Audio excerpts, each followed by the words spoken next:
Like Jessica will always call me for the event. Whenever I see any event that is also aligned with what both of us are interested in, I will also call her for the event. That does not make us neglect our studies. We are scholars. Yes, I can say that. We are scholars. It's just that we do not have time for love.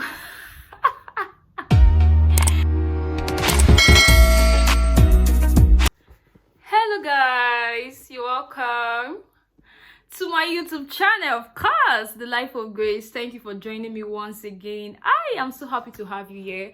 If you're joining us for the first time, please do well to subscribe so that you can get notified of our subsequent content and videos. So today we're going to be talking about my voluntary journey and how it landed me in the UK. Yeah. So I love volunteering. I love community service, community development. And immediately I got into the University of Benin. In fact, let's take it back. I attended India College, Benin City. So I was born in Edo State. I was raised up in Benin. I attended India College, and in 2016, while I was in SS3, we had this Leap Africa fellowship in the school. So we do some community projects, community development, and our teacher will call us. One of this chemistry teacher back in school will just call the group of us together. So when I came to the school, because I came to India College while I was in SS2, but somehow I got to know that there was something going on. It's not as if they were announcing it, but I just got to know that some students, some girls, because it's an all-girls school, I just got to know that some students would come together, they do some kind of trainings, and sometimes they execute projects. And I saw a friend that I could actually relate to. Her name is Abigail. I was like, Abigail, what's up? What's going on here? Can I be a part of it? And she said, yes, Grace, come on board. So I came and I joined the team. And we started working. They would teach us, they would talk to us about some activities. They even they shared t-shirt for us. Me, it's just, let me just go and be part of this thing. That was just it for me. I just love to be part of people that are doing things to make global change, development. Just start from your community, do something. Like when I remember when we had a major project, some of our projects include going to the road to sweep. So there was this day we came out, we swept the road. There's this road in India College that other communities around use that same road. So we swept the road and we are digging the gutters. You know, in Nigeria, basically the issue we have is people throw dirt in the gutters, and that actually affects the drainage system. Whenever the rain falls, it doesn't flow because of those dirt, and it causes erosion. So we just take it upon ourselves. Some days, some of the Fridays, we go early in the morning before classes commence. We go there to clear the dirt from the gutter to ease the passage of water whenever it rains. And whenever we do that so happily. We have our tools in the classes that will keep our materials. When we go there to clean the road, people will be like, "Una well done, no, God bless you now, una well done." So that was just it for me. Like, it was just so, I'm a big fan of prayer and blessings. The little thing I can do to make somebody happy, just enough for me. So we kept on doing that, and after I finished from secondary school, they issued us certificate from Leap Africa, and we kept on pushing for a particular project. We wanted that road to be very good and easy for people to pass, because the road was bad. That is the road at the back of India College, so it was not easy for people to access. So we kept on pushing to the government, pushing to organizations for them to repair the road. We kept on doing what we could to make the road better. And at the end of the day, I think when I left the school, I came back and I found out that the road was worked on. So that was really something huge for me. And when I got to the university, I kept on looking out for opportunities where I could volunteer my services in the area of protocol, welfare, anything just to be part of community change. So I volunteered for Carrywise as a campus ambassador. I also volunteered for ISEC Nigeria. I did some community projects with ISEC. I think there was a time we did a project that has to do with one of the SDGs. So it was on clean water, and we had to go talk to people in the school, like people that own buka in the school. So in Uniben, I attended University of Benin. So in Uniben, we have this buka, this food court, where we have a lot of people that cook and they sell their food there. And majority of students, they buy food at the buka there. So we went to talk to them about clean water. And when we got there, my teammate was talking to them, and they're like, shh, people are speaking too many English. We can't hear you, we can't understand what you're saying. I just whispered to my teammate, I was like, can I talk to these people in pidgin English? Like, can you speak pidgin English? I said I can speak pidgin English. Or me that they brought up in Benin City, of course, Upper Sakwaba to be precise. Sorry. So I started speaking pidgin to them, and I was like, "Una good afternoon." So the major thing wey carry us come here be say, we wan come tell una say the water una dey use, e suppose dey clean, because if this water no dey clean, e no go dey good for our health. First of all, not be even just the student una dey cook to sell for, una self suppose dey drink clean water for una body. It was really a wonderful experience, and I continued at that, and I would go for conferences that are actually aligned with what I want to do, something that I want to do. Like, it's not just any conference I just hear I go, no. So I'll go for conferences that would actually boost my intellectuality, network with people, see like mind. You basically meet people that are into one voluntary organization or the other. You connect with people. So the more you connect, the more you see people that are doing what you like, and they will connect you more to groups and all that. So I kept on going for conferences, and that was it. I have a very wonderful friend, Jessica. Jessica is also very enthusiastic about volunteering activities. We're in the same department. Initially, when I got into the University of Benin, I was looking at Jessica, so what is this girl? I beg you, that kind of thing. But one way or the other, we shall clicked, and Jessica will always take me to any event that has to do with intellectuality, building yourself in a very good capacity. Like, Jessica will always call me for the event. Whenever I see any event that is also aligned with what both of us are interested in, I will also call her for the event. That does not make us neglect our studies. We are scholars. Yes, I can say that. We are scholars. It's just that we do not have time for love. Yeah, we didn't have time for love. So it was more on, is either we are in one of those conferences, or we are volunteering, or we are at the library reading, or we are in class, or we are in church. So that was just the life then in school. So we kept on doing that. I remember this particular day, Jessica came to my room. I was like, Grace, there's a particular conference going on in University of Benin, banquet hall, yes, in basement. I was like, I didn't even have the mind I was going for that conference, because normally when I usually like to plan my day. So Jessica just came and she told me, I used to go, do you want to go? I said, okay, since you say it is good, let's just go. She was in my room that day in the hostel. I dressed up and I went with her. I was like, what's the name of this conference? She said, Study Without Borders. I said, okay. Study Without Borders, that is preparing people with the mindset of wanting to do your postgraduate, breaking all the barriers that would stop you from actually pursuing your postgraduate interest immediately you are done with the university. So when we got there, we registered, wrote our name, we had the conference. It was wonderful, educating us on basically things that has to do with postgraduate studies and all. So I think one of the days, the admin of the group sent a message on the group that they needed a program manager and a PRO, yeah. So I applied for a program manager. I can still remember, that was in 2021. Yeah, I applied for the role of a program manager. I was just volunteering, because me, I love volunteering activities. So I just wrote my name down. I indicated interest, and then I said apply, like write an application letter. I wrote an application letter. I was still saying, I said, okay, maybe it's just formalities that because volunteering, I feel like I'm not supposed to write an application letter, but I sure did, because I just wanted to, like, program manager, it sounds nice. So I applied, and luckily, it's not like I said my application was really very good though, because I was still learning at that particular time, and I just believed God. Luckily, I was the only person that applied in that group, so I got the role of a program manager. Grace.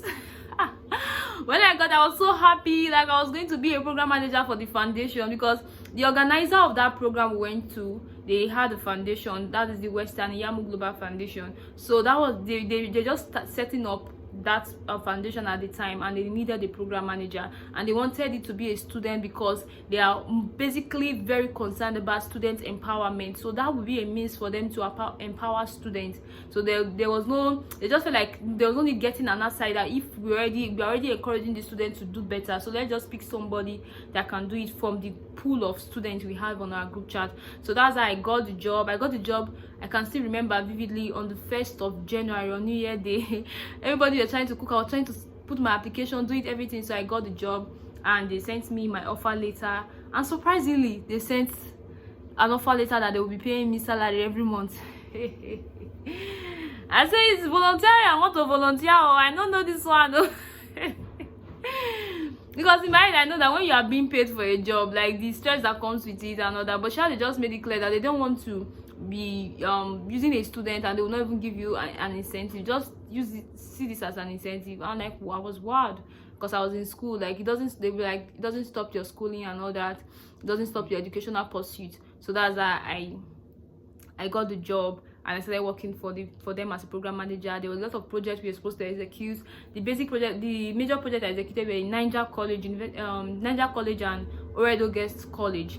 It was not an easy one because I had to go to different schools to collect their consent letter, like they want us to execute a project in their school. And I also had to go to the the Universal Board of Education in Edo State, meeting the Minister of Education, submitting letters for meetings. Like, it was not a funny experience. Like, I had to be going there back to back, trying to meet up with her. Sometimes she will not be around. I'll meet the secretary. Sometimes they tell me they did not see my letter, this and that. I kept on pushing. When I finally got the approval letter, I had to go to different schools. I went to 10 schools.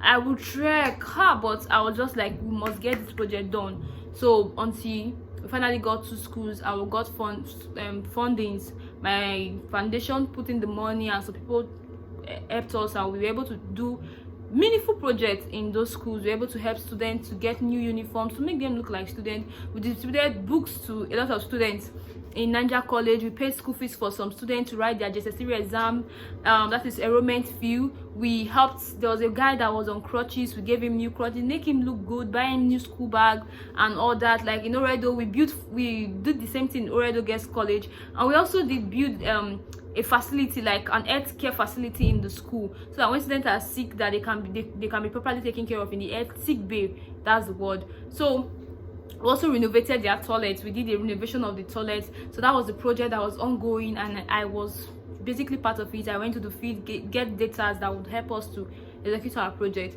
So I kept on working with them till December 2022.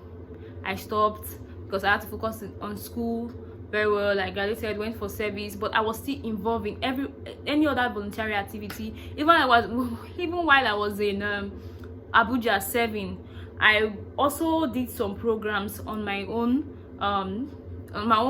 side. I did some programs. I went to schools. I was talking to a lot of students about engineering the right mindset. I was able to get some money. I said I did shared pad for some girls, about 100 girls, in commemoration of Menstrual Hygiene Day. So I shared pads to these girls, and they were so happy, and I was really so happy. Like, it was really so nice having to do that for these young ones.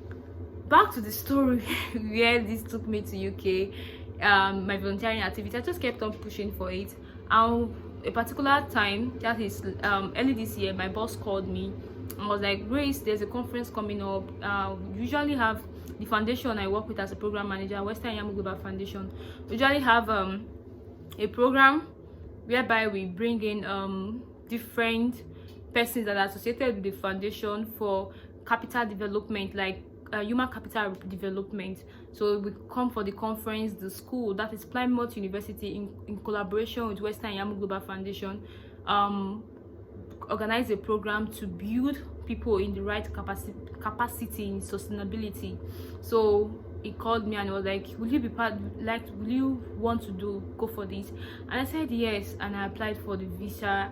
I got it miraculously, and it was time to start preparing for the conference. The conference was to be held in October, and I don't have the money for the conference. There was no funding for the conference. It was individual, based on you have to get your funding and all that. Hi, I was thinking about it. I just removed my mind because I don't have money. I don't have money for this. I don't like putting myself in a situation where I've not even gotten to that point.